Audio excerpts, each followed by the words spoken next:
Assalamu alaikum class 6. Since we are done with our week 9, so today we are going to revise our previous lesson. We are going to revise it so on Monday we can have a short test of this lesson. On Monday you will have the test of the chapter wheel and writing. So I am going to discuss those two chapters one by one once again. Let us start from the wheel. If you remember, we studied that the world's first wheel was made for the purpose of the pottery.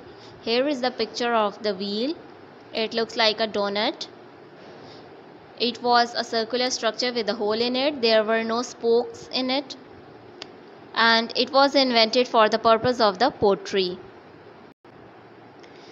The wheel was first invented by Sumerians in Iraq.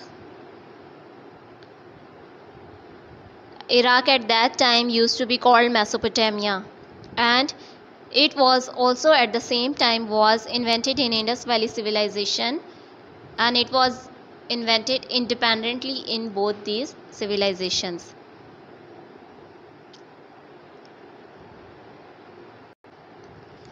The earliest wheel that was invented was without spoke. However, later on the people living in the Indus Valley civilization, they introduced the concept of spoke in the wheel. With the invention of the wheel, the trade of Indus Valley civilization was revolutionized, because the people living in Indus Valley civilization, they were basically traders. They used to trade from one part of the country or world to the other part of the world. After the invention of the wheel, it becomes very easy for them to take their goods and sell it into the other parts of the world. And it is said that the goods that were made in Indus Valley civilization, they were discovered from the Mesopotamia, which was far away from Indus Valley civilization. And it is said that those goods reached in Mesopotamia only because of the invention of the wheel. Traders carried their goods from Indus Valley civilization to Mesopotamia and they sold those things there. Now the question is, how do archaeologists know that those things belong to Indus Valley civilization? The answer lies here, that they know it because the seals of the Indus Valley civilization are found on them. Here is the picture of the trade route of the Indus Valley civilization. The black line, it represents the area that was covered by the traders of Indus Valley civilization.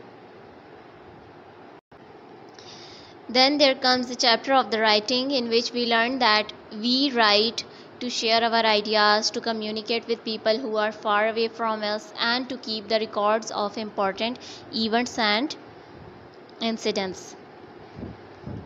In earlier times, people used stones and leather and animal skin to write. However, in present day we have papers, and for the first time the paper was invented by the person whose name was Sai.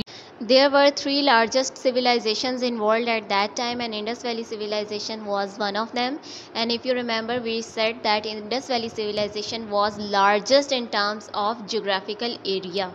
It was vastest in terms of the area. Here is the picture of the script that Indus Valley civilization used to follow. It consists of symbols, and this language is yet not deciphered. Deciphered means it is still not translated. So this civilization is still a mystery, because we are unable to read and decode that what is written onto the script that we have about that civilization. The other two largest empires or civilizations at that time were Mesopotamia by Sumerians and Egyptian. So we also have the written script from these civilizations. If we talk about the Sumerians, or the script that belong to the Mesopotamia, it includes images and the symbols. Whenever they wanted to communicate, they used the symbols and images. However, the Egyptian system of writing is a bit advanced. Egyptian combined the logographic symbols and the alphabets. They used pictures plus alphabets. However, these two scripts, Sumerians and Egyptian, they are extinct. They are not being used in any part of world now. Later on, the letters were evolved, and that is how we started writing. So this was a brief overview of these two chapters. Now you have to read these two chapters and learn the material that we have done, whether it is question answers or worksheet. Please learn them. We might have a test on Monday. Good luck students and have a very good weekend. Take care. Allah Hafiz.